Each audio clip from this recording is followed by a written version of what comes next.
जब सूरज लपेट लिया जाएगा और जब तारे बेनूर हो जाएंगे और जब पहाड़ चलाए जाएंगे और जब ब्याहने वाली ऊंटनियां यूं ही छोड़ दी जाएंगी और जब वैशी जानवर जमा किए जाएंगे और जब समंदर आग हो जाएंगे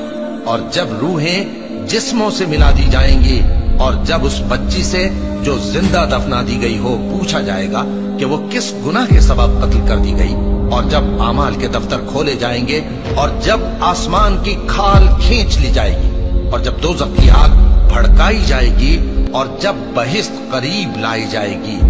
तब हर शख्स मालूम कर लेगा कि वो क्या लेकर आया है।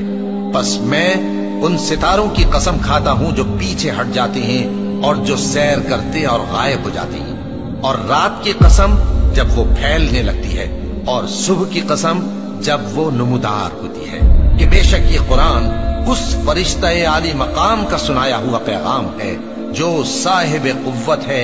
मालिक अर्श के यहाँ ऊंचे दर्जे वाला है, सरदार है, साथ ही अमानतदार है।